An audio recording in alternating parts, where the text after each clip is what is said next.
Hello বন্ধুরা, welcome to my channel. ফলের ক্যারেটের এই ড্রাগনের চারাগুলো প্রায় 1.5 মাস আগে লাগিয়েছিলাম। মাটিতে বেশিরভাগটাই গোবর সার ছাড়া আর অন্য কোনো কিছুই মেশাইনি। গোবর সার দিলে প্রচুর জঙ্গল হয়, যেমনটা আমার ড্রাগন গাছের গোড়ায় হয়েছে। এই জঙ্গলগুলো ছোট থাকতেই পরিষ্কার করতে হতো, কিন্তু আমি কোনো কারণে এতটাই ব্যস্ত ছিলাম যে প্রায় 15 দিন ছাদে উঠতে পারিনি।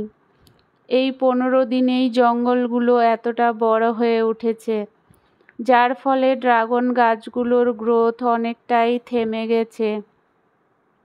কারণ মাটির সমস্ত পুষ্টি জঙ্গলগুলো পেয়ে যাচ্ছিল। ড্রাগন গাছ রৌদ্র খুব পছন্দ করে। ড্রাগন গাছের গোড়ায় যথেষ্ট পরিমাণে রৌদ্র আসছে কি না সেটা লক্ষ্য রাখতে হবে। ড্রাগন গাছের গোড়া যত ফাঁকা এবং ফ্রেশ রাখা যায় ততই ভালো, তাতে ড্রাগন গাছ দ্রুত গতিতে বেড়ে ওঠে।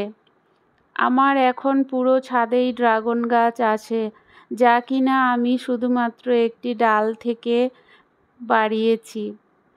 আমি শুরু থেকে দেখানোর চেষ্টা করছি যে কত সহজে কোনো কেমিক্যাল ফার্টিলাইজার ছাড়া ছাদে ড্রাগন চাষ করা যায়। আমি এই ড্রাগন গাছগুলোর কিভাবে পরিচর্যা করি তার সমস্ত খুঁটিনাটি আপডেট আপনাদেরকে দিতে থাকব।